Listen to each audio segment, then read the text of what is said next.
पर उपस्थित आप सबका बहुत बहुत धन्यवाद और आभार प्रकट करना चाहता हूं। मैं देख रहा हूं जहां पंडाल हमारा पूरा भरा दिखाई दे रहा है, वहीं बाईं तरफ मंदिर से लेकर के सड़कों तक पे लोग हैं।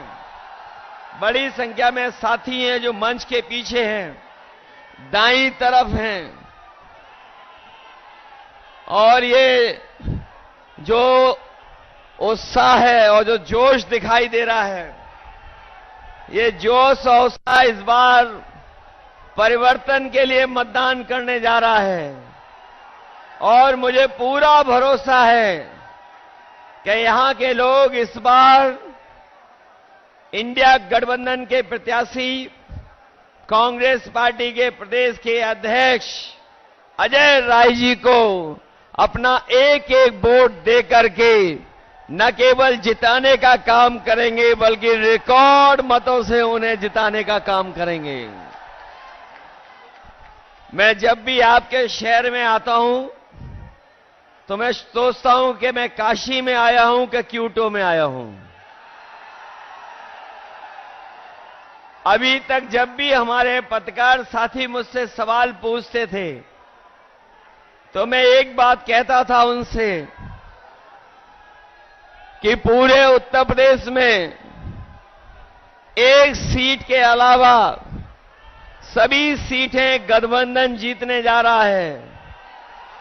लेकिन अब जब चुनाव 7वें चरण में पहुंच गया है और जो पहले चरण से मैं जनता के अंदर गुस्सा देख रहा हूं, ये गुस्सा जो है 7वें चरण में भारतीय जनता पार्टी के खिलाफ 7वें आसमान पर होगा।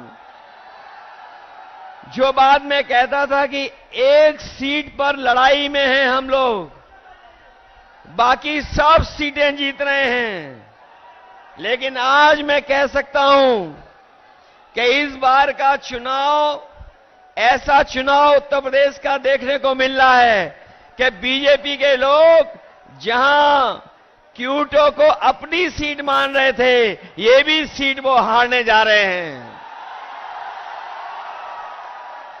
और इसलिए हारने जा रहे हैं क्या एक और एक जुड़ गए हैं, अब 11 हो गए हैं। और दूसरी तरफ एक और एक टकरा रहे हैं। जो डबल इंजन की सरकार वाले कहते थे डबल इंजन की सरकार है, लेकिन डबल इंजन की सरकार दिल्ली और लखनऊ वालों ने यहां के लोगों के साथ धोखा करने का काम किया है।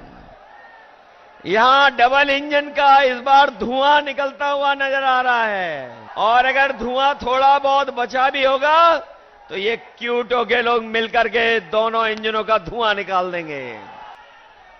वैसे तो हम लोग आपके लिए लगातार संघर्ष कर रहे हैं और संघर्ष का रास्ता अपना करके आगे बढ़ रहे हैं, लेकिन जो घबराए हुए लोग हैं वो हम लोगों को शहजादा बोल रहे हैं। जो शहजादा बोल रहे हैं वो सुन लें कि ये इस बार दोनों शहजादे न केवल शह देने जा रहे हैं बल्कि इस बार मात भी देने का काम करेंगे। जिन्होंने मां गंगा की कसम खा करके, जिन लोगों ने मां गंगा की कसम खा करके ये कहा था कि मां गंगा साफ हो जाएगी, हमारे क्यूटो के लोग जानते होंगे मां गंगा तो साफ नहीं हुई, लेकिन जितना भी बजट उसके लिए आया वो सब साफ हो गया है। मां गंगा वैसे ही बह रही हैं। और जिस गांव को गोद लिया था, जिस गांव को गोद लिया था, उस गांव का तो कोई नाम ही नहीं ले रहा है, उस गांव को कोई पहचानता भी नहीं है।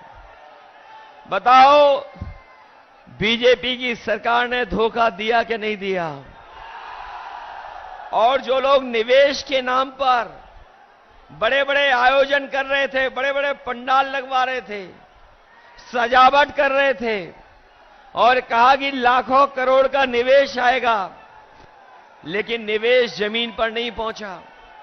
न निवेश आया और न कारखाने लगे, न उद्योग लगे। और जो बड़े बड़े डिफेंस कॉरिडोर की बात की थी कि मिसाइल बनेंगी, टैंक बनेंगे और न जाने कौन कौन सी मिसाइलें बन जाएंगी, लेकिन आज जब 10 साल बाद पीछे मुड़ करके देखते हैं तो इन्होंने वो दिवाली का रॉकेट भी नहीं बना पाए।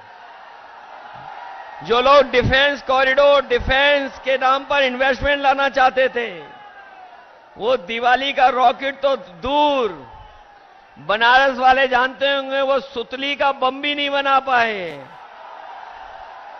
बताओ, G20 को आप समझते हो G20 क्या है?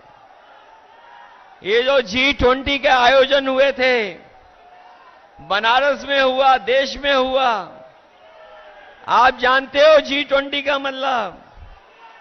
G20 का मतलब है 2 गुजरात के, बाकी बीजेपी के 0। बताओ, यही तो है उनका G20।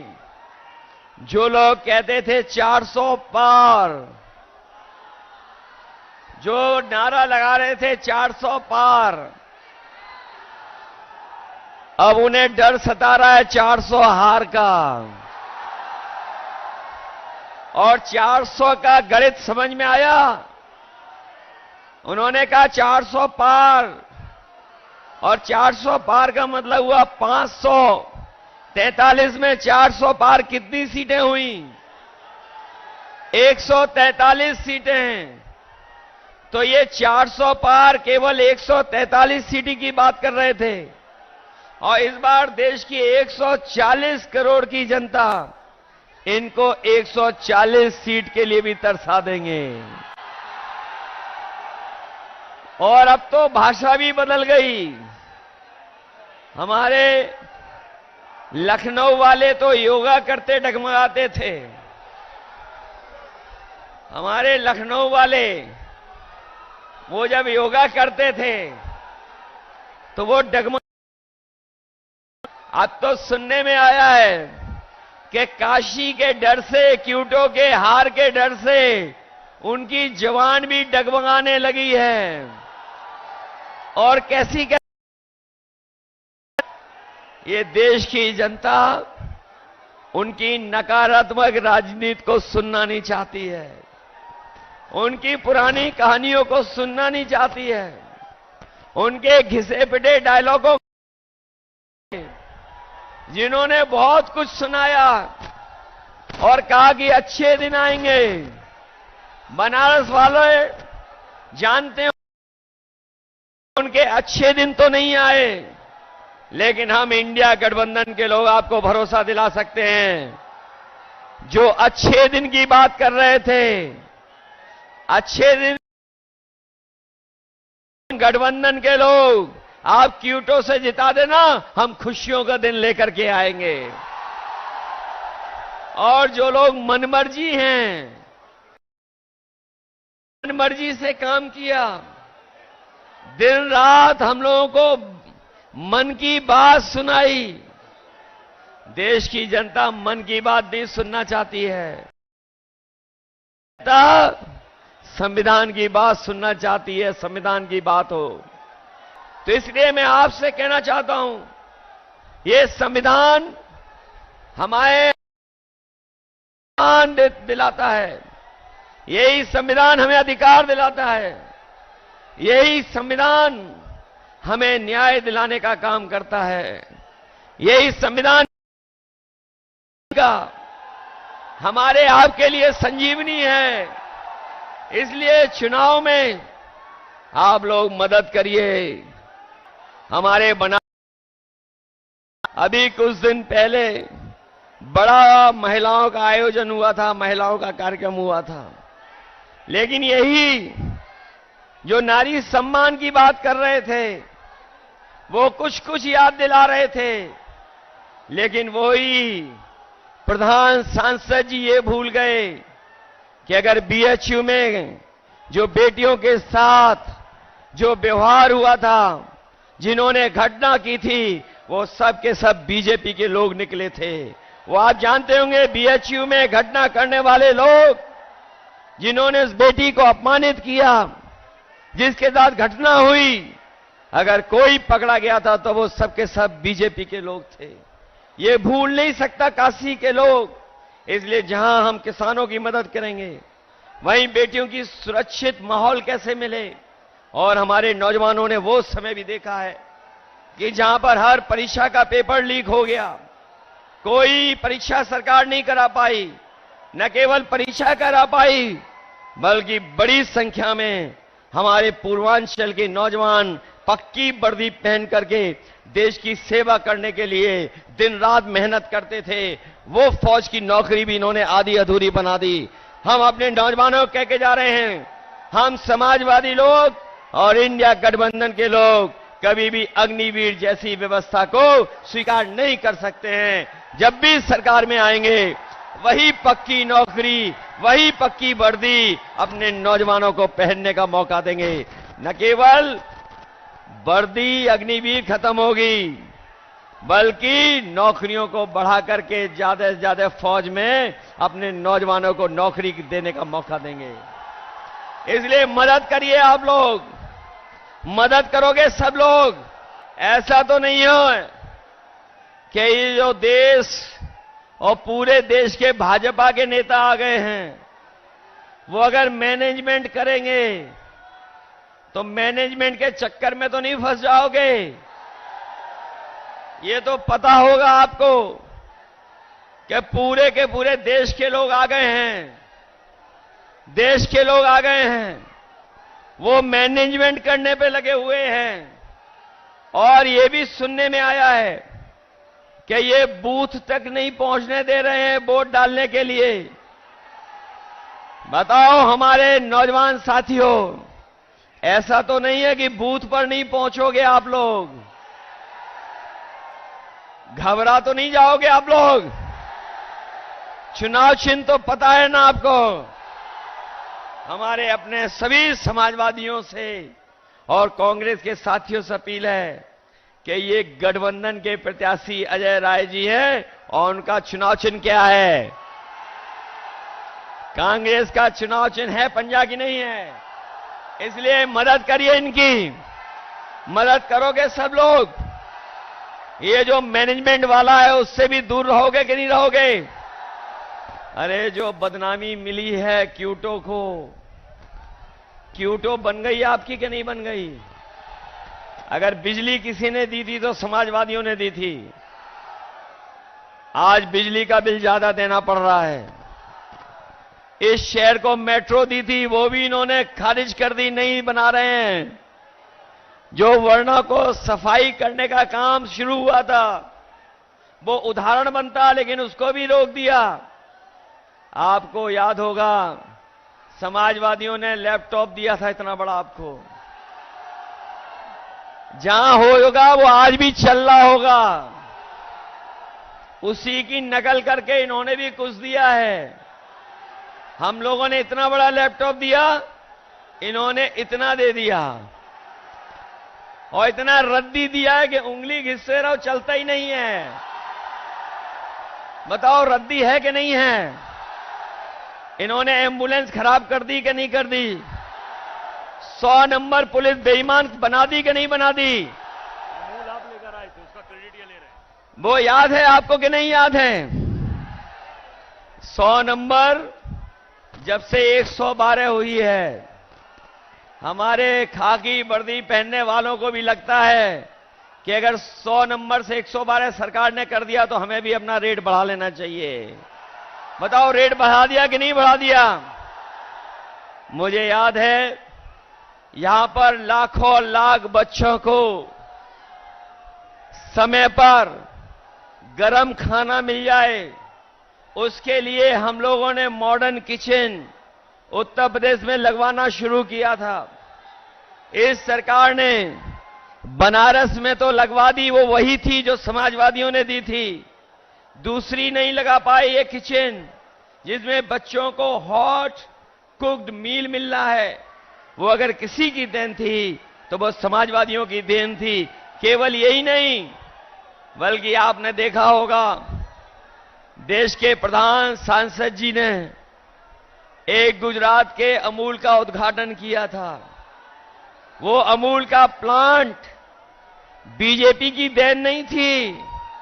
वो अगर कोई यूपी में उस समय लेकर के आया था तो कानपुर में, लखनऊ में और वाराणसी में उस समय लगाने का अमूल का 5 लाख लीटर प्रति दिन के दूध के प्रोक्योरमेंट का प्लांट अगर किसी ने लगाने का काम शुरू किया था तो वो समाजवादी लोग थे, भारतीय जनता पार्टी वाले नहीं थे। इसलिए काशी के विकास के लिए, और जिन्होंने क्योटो का नाम लेकर के धोखा दिया आपको, हमारे जितने नौजवान हैं ये सब मोबाइल चलाना जानते हैं। मोबाइल चलाना जानते हो कि नहीं जानते हो? कभी क्योटो की तस्वीर देखी है कि क्योटो क्या है? मुझे याद है कभी मैं क्योटो गया था तो टोक्यो से बुलेट ट्रेन में गया था। बताओ बुलेट ट्रेन आ गई क्या नहीं आ गई?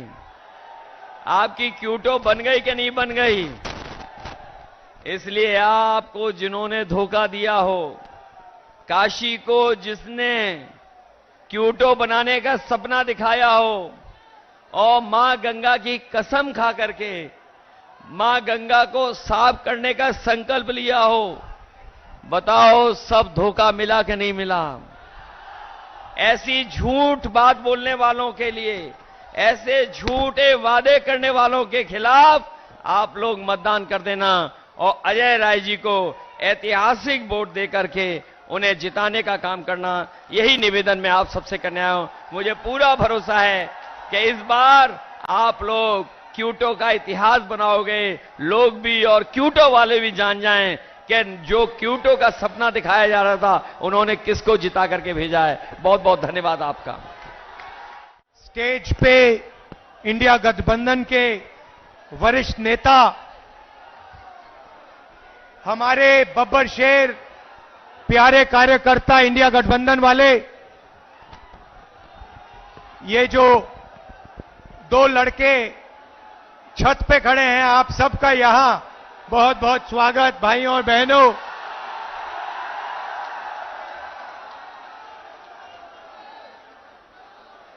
प्रेस के हमारे मित्रों, सबका स्वागत। ये भैया प्रेस के मित्रों कहता हूं, मगर ये हमारे मित्र नहीं हैं, ये अदानी के मित्र हैं।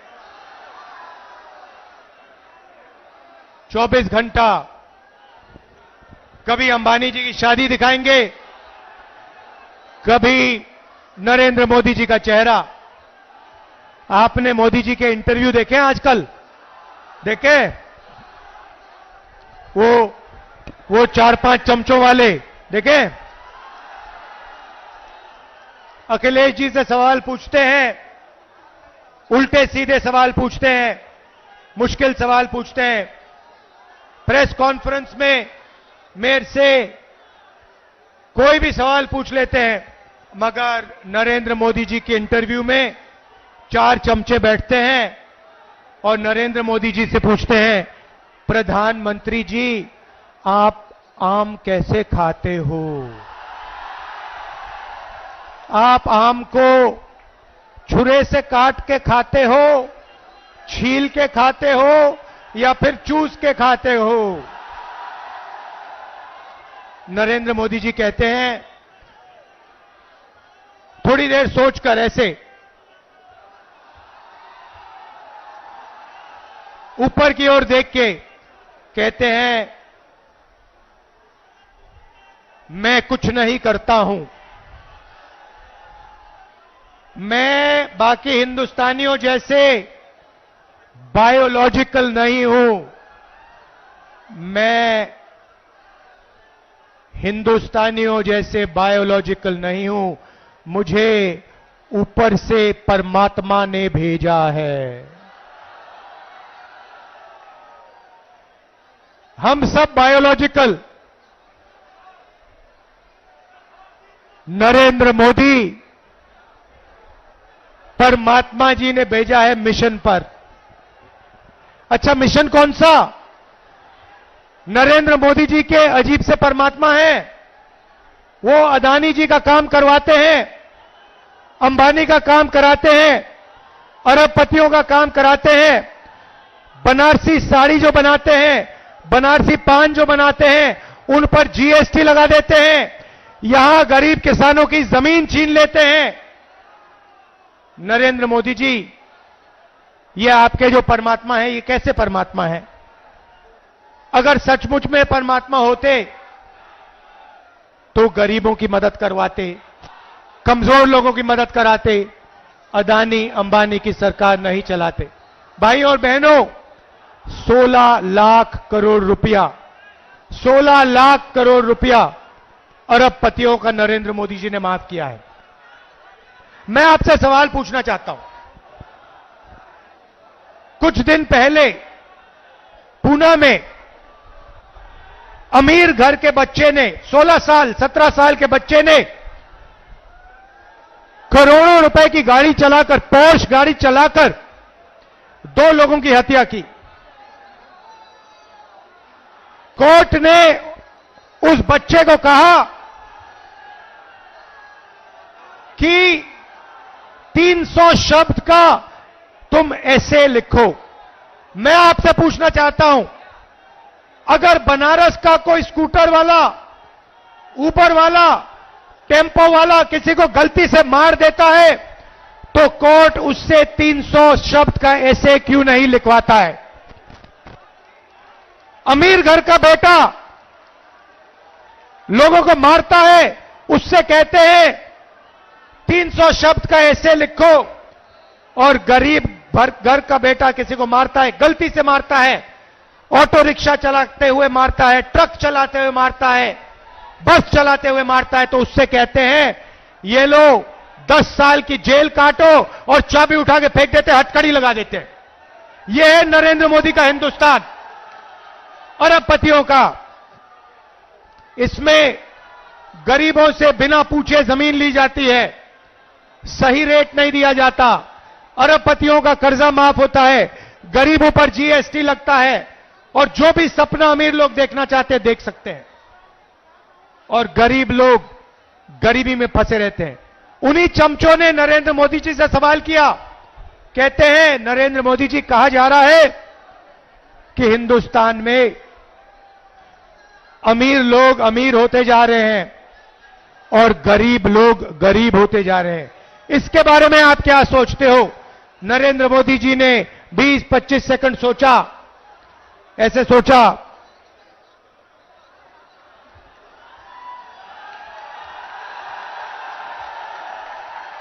उसके बाद चमचों से कहते हैं, तुम क्या चाहते हो कि मैं सबको गरीब बना दूं?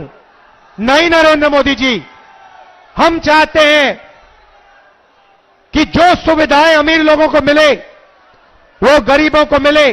जो बैंक लोन उनका माफ होता है वही बैंक लोन छोटे व्यापारियों का माफ हो, वही बैंक लोन किसानों का माफ हो, वही बैंक लोन स्टूडेंट का माफ हो। जो उनके लिए आप करते हैं वो गरीबों के लिए आप कीजिए, ये हम चाहते हैं। भाइयों और बहनों, इंडिया गठबंधन ने मन बना लिया है, इंडिया गठबंधन ने मन बना लिया है। इन्होंने 16 लाख करोड़ रुपए अरबपतियों को दिए, अब हम लाखों करोड़ रुपए हिंदुस्तान के गरीब लोगों के बैंक अकाउंट में डालने जा रहे हैं।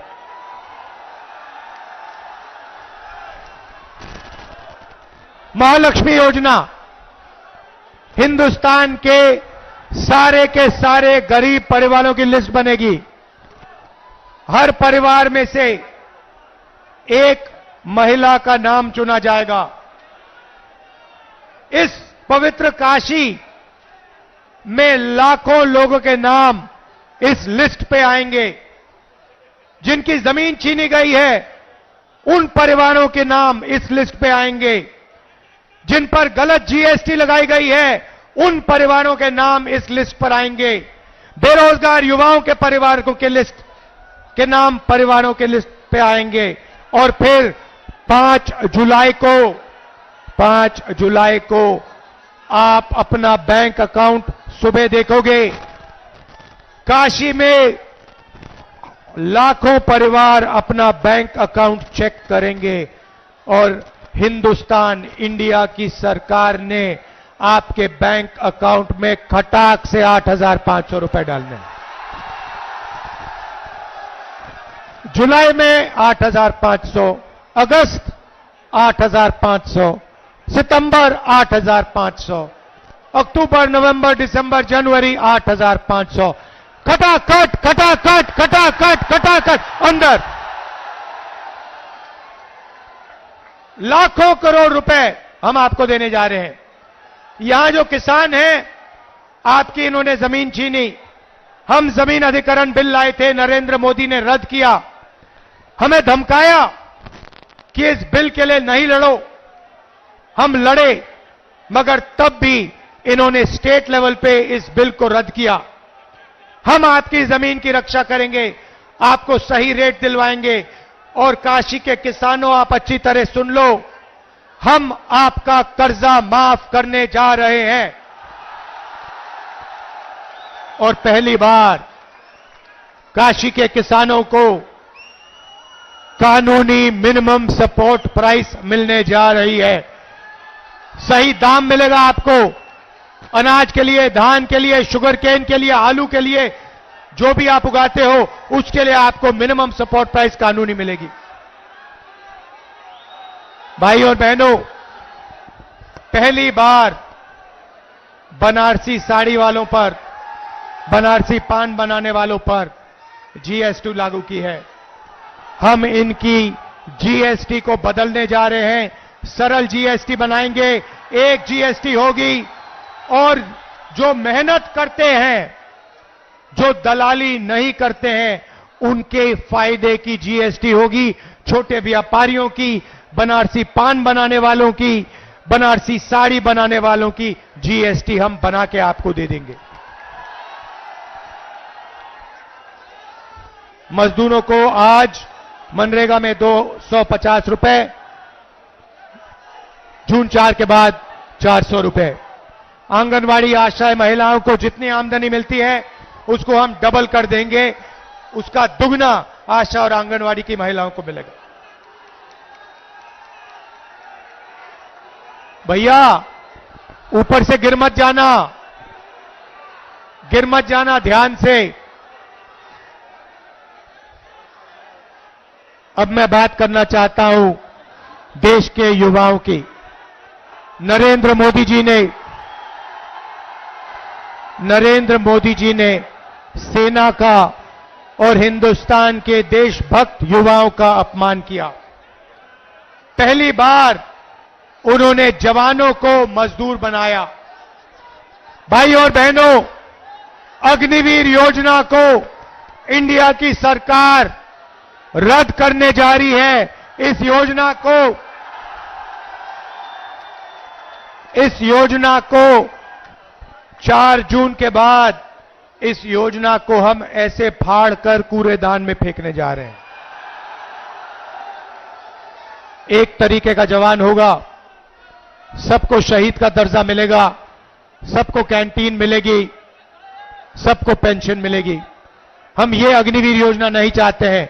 अग्निवीर योजना के माध्यम से नरेंद्र मोदी जी चाहते हैं कि अमीर घर के बेटों को, बच्चों को पेंशन मिले, शहीद का दर्जा मिले, कैंटीन मिले, परिवार की रक्षा हो। और गरीब घर के बच्चों को कहा जाए, शहीद होने के बाद उनके परिवारों को कहा जाए कि हिंदुस्तान की सरकार आपकी देखभाल नहीं करेगी, आपको पेंशन नहीं मिलेगी, आपको शहीद का दर्जा नहीं मिलेगा।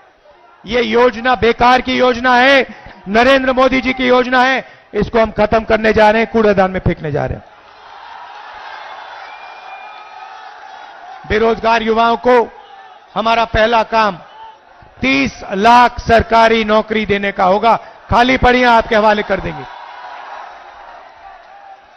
भाइयों और बहनों, सच्चाई यह है कि नरेंद्र मोदी जी ने नोटबंदी की,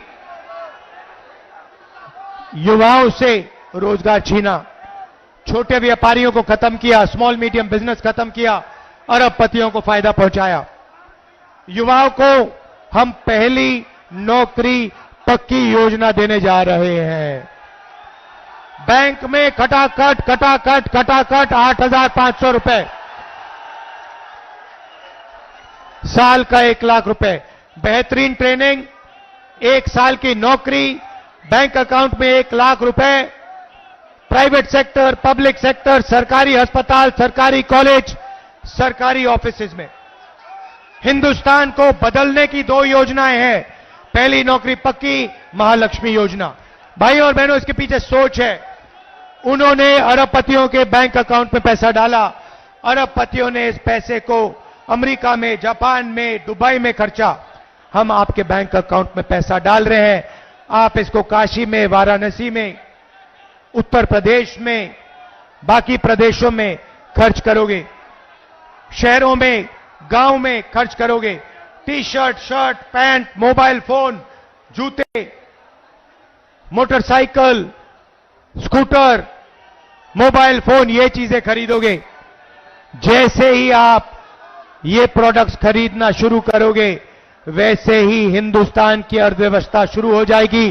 फैक्ट्रियां एक बार शुरू हो जाएंगी, मेड इन इंडिया होगा, मेड इन चाइना का मुकाबला होगा, और उन्हीं फैक्ट्रियों में हिंदुस्तान के करोड़ों युवाओं को रोजगार मिलेगा। हम हिंदुस्तान की अर्थव्यवस्था को जंप स्टार्ट कर रहे हैं, चेन बना रहे हैं। गरीबों के बैंक अकाउंट में पैसा डाल रहे हैं, किसानों के बैंक अकाउंट में, मजदूरों के बैंक अकाउंट में, महिलाओं के बैंक अकाउंट में, बेरोजगार युवाओं के बैंक अकाउंट में पैसा डाल रहे हैं। आप ये पैसा खर्च करोगे, फैक्ट्रियां चालू हो जाएंगी, मेड इन इंडिया होगा, इन्हीं फैक्ट्रियों में आपको रोजगार मिलेगा। हिंदुस्तान की अर्थव्यवस्था खटाखट शुरू हो जाएगी।